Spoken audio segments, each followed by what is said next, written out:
La situation est à nouveau explosive à Jérusalem, où les affrontements se poursuivent entre Palestiniens, Arabes israéliens d'un côté et la police israélienne de l'autre.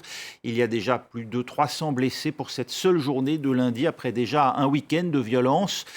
On fait le point tout de suite avec Vincent Lemire, historien, directeur du Centre de recherche français de Jérusalem, auteur de Jérusalem, histoire d'une ville-monde chez Flammarion. Bonjour, merci d'être avec nous. Bonjour.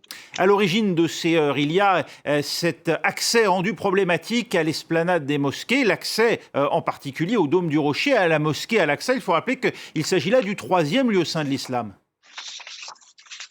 Oui, on oublie toujours, troisième lieu saint de l'islam, première qibla de l'histoire de l'islam. Mahomet priait vers Jérusalem avant d'instituer la prière vers la Mecque.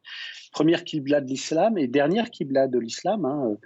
En islam, comme dans le judaïsme ou dans le christianisme, Jérusalem, c'est le lieu de l'Apocalypse, donc ce sera le lieu de la dernière prière.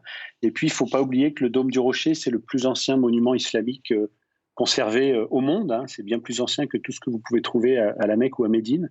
Donc l'attachement, effectivement, des musulmans à Jérusalem est extrêmement fort, en particulier en période de Ramadan.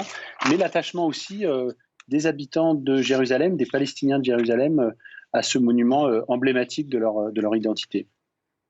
Vous restez avec nous, Vincent Lemire. On va partir tout de suite à Jérusalem, rejoindre notre correspondante et on vous retrouve dans un instant. Gwendoline de Bono, vous êtes, vous, sur place à Jérusalem où on a entendu les sirènes retentir aujourd'hui. Oui, absolument. On a entendu les sirènes. J'étais dans la vieille ville à ce moment-là. Alors les gens ont essayé de trouver un abri, en tout cas de se ranger contre les murs. 7 roquettes ont été tirées sur Jérusalem, d'après ce que nous disent les officiers de l'armée.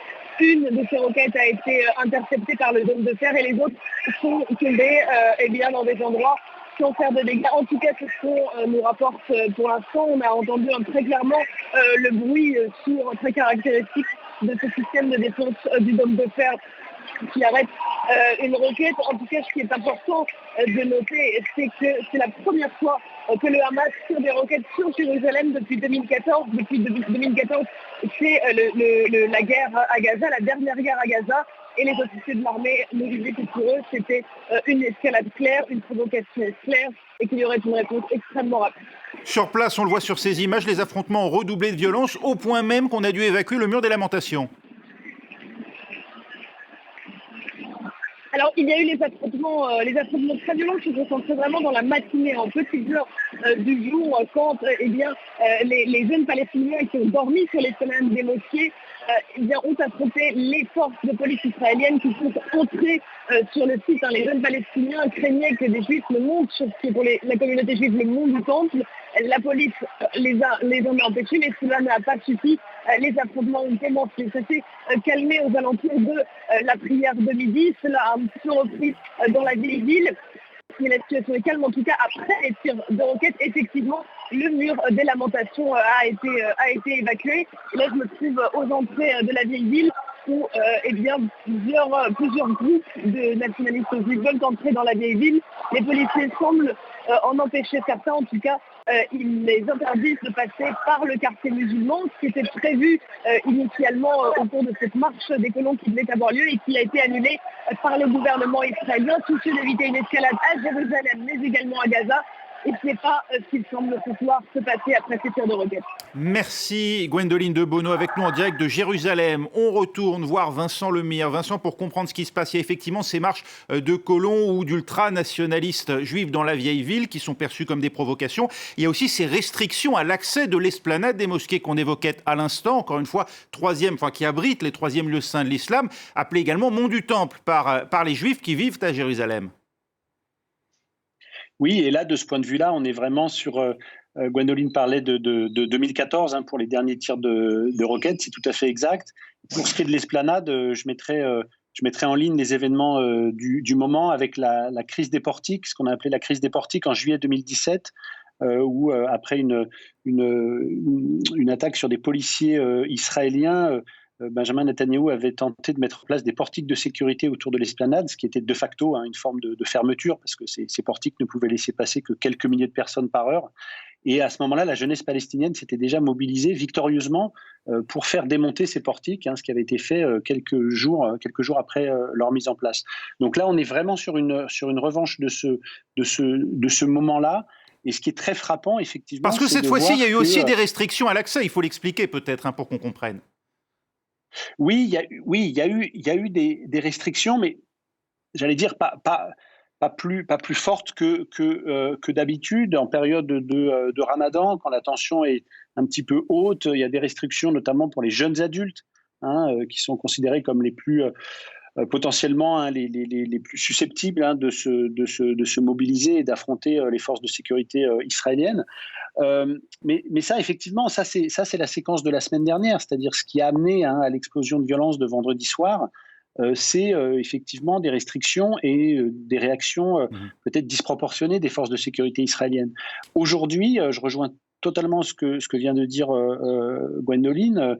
En fait, on a plutôt des signaux convergents et cohérents du côté israélien vers une désescalade. Oui. Alors, jusqu'au tir de roquettes, on ne sait pas jusqu'où ça ira, mais report de l'audience de la Cour suprême qui devait rendre son avis sur Cher Jarrah, qui est reporté de 30 jours.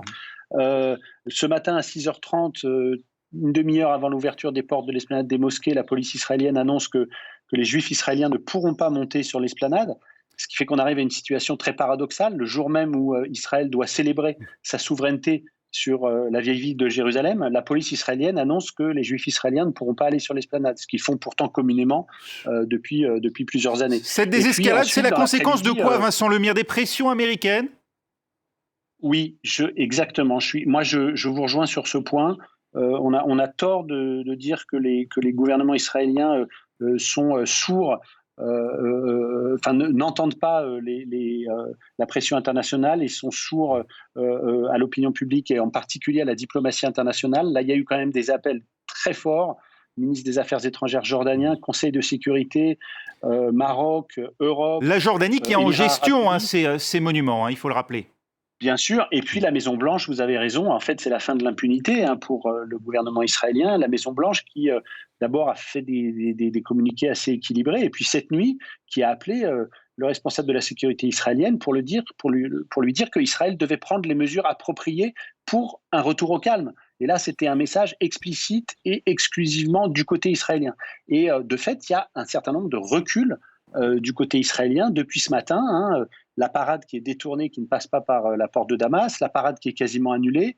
Donc voilà, jusqu'au tir de roquettes, on a vraiment des signaux très convergents de volonté de désescalade du côté israélien. On ne sait pas si ça aura des effets, mais en tout cas, ça peut y contribuer. En Israël, on cherche toujours à former un gouvernement. Benyamin Netanyahou a échoué. Désormais, la balle est dans le camp de son adversaire centriste. Vous pensez qu'il y a là aussi une donnée du problème avec cette extrême droite israélienne qui est aux portes, malgré tout, du pouvoir avec son entrée à la Knesset? Alors, des deux côtés, on a un pouvoir palestinien qui est plus fragile que jamais avec l'annulation des élections quelques jours avant les événements de vendredi dernier. Annulation des élections, d'ailleurs, qui s'appuyait sur le fait que les élections ne pouvaient pas être tenues à Jérusalem. Donc voilà, on est à nouveau à Jérusalem. Ça, c'est du côté palestinien. Ça, c'est le motif officiel avancé par Mahmoud Abbas. Il y a sans doute aussi des questions de rivalité interne. Il y a évidemment des questions de rivalité interne, et on le voit avec Gaza et le Hamas ce soir. Mais disons que voilà, dans le narratif, Jérusalem était quand même dans ce scénario-là. Et puis du côté israélien, vous avez raison, un pouvoir qui est vraiment en fin de course. Netanyahou qui a perdu son mandat pour former une coalition mercredi dernier, donc 48 heures avant les événements de vendredi. Et puis une coalition qui se dessinerait dans les heures ou les jours qui viennent, autour de Yair Lapid, Naftali Bennett, et puis peut-être le Raham, le parti islamiste modéré.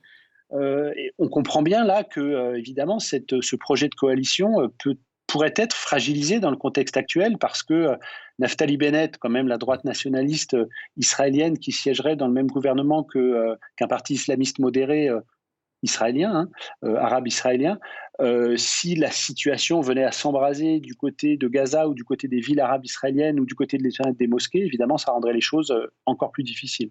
Il y a, au-delà de ces questions politiques immédiates, une donnée plus importante. Il y a la symbolique, bien sûr, de cette esplanade des mosquées, mais une donnée aussi très concrète, c'est la question de l'accès à la propriété. Vous évoquiez l'affaire de Cheikh Jarrah. Est-ce que vous pouvez expliquer, justement, pour ceux qui nous regardent? Oui, c'est un point très important. Cheikh Jarrah, c'est un point de tension depuis des années, hein, voire depuis des décennies à Jérusalem. Hein, donc, ce n'est pas un nouveau sujet. Il se trouve que là, il y a un conflit juridique, un conflit immobilier qui est en train de prendre de l'ampleur. Et la Cour suprême, effectivement, qui devait rendre un avis sur un certain nombre de maisons occupées par des familles palestiniennes originaires de familles elles-mêmes expulsées de Jérusalem-Ouest, hein, donc vous voyez, qui ont des titres de propriété jordaniens. Et la Cour suprême s'appuyait sur un élément du droit israélien qui est en fait une sorte de droit immobilier rétroactif, c'est-à-dire concrètement qu'une propriété qui aurait été juive avant 1948 pouvait le redevenir aujourd'hui en s'appuyant sur ce droit immobilier rétroactif. On comprend bien que d'un point de vue palestinien, c'est très difficile à supporter, puisque les 700 000 Palestiniens expulsés en 1948, évidemment, ne peuvent pas bénéficier de ce droit immobilier rétroactif et ne peuvent même pas l'invoquer. Donc, vous voyez, on a un conflit immobilier juridique, mais qui, en fait, évidemment, est un conflit politique qui fait rejouer, en fait, la Nakba de 1948. Et je rappelle, encore une fois, que samedi 15 mai, samedi prochain, ce sera l'anniversaire de la Nakba. Donc, encore un élément de contexte qui pourrait renforcer la tension actuelle. La Nakba vécue comme la calamité, hein, donc du côté palestinien, c'est-à-dire effectivement ce qu'ils considèrent comme l'annexion effectivement de ces territoires par Israël, par les Juifs de l'époque. Merci Vincent Lemire d'avoir été avec nous. Voilà ce qu'on peut dire de la situation à l'heure qu'il est à Jérusalem.